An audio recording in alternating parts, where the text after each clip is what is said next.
Hello everyone! In this video, I'll show you how to change my location on Instacart app.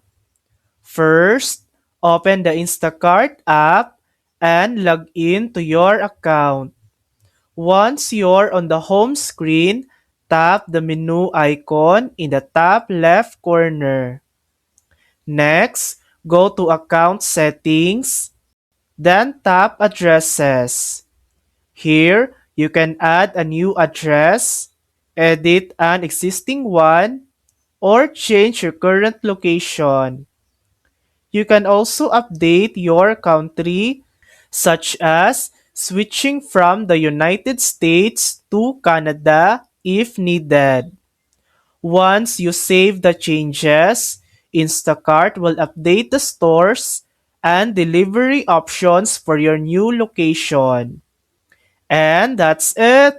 You've successfully changed your location on the Instacart app. Thanks for watching. If this video helped you, please like and subscribe for more helpful tutorials.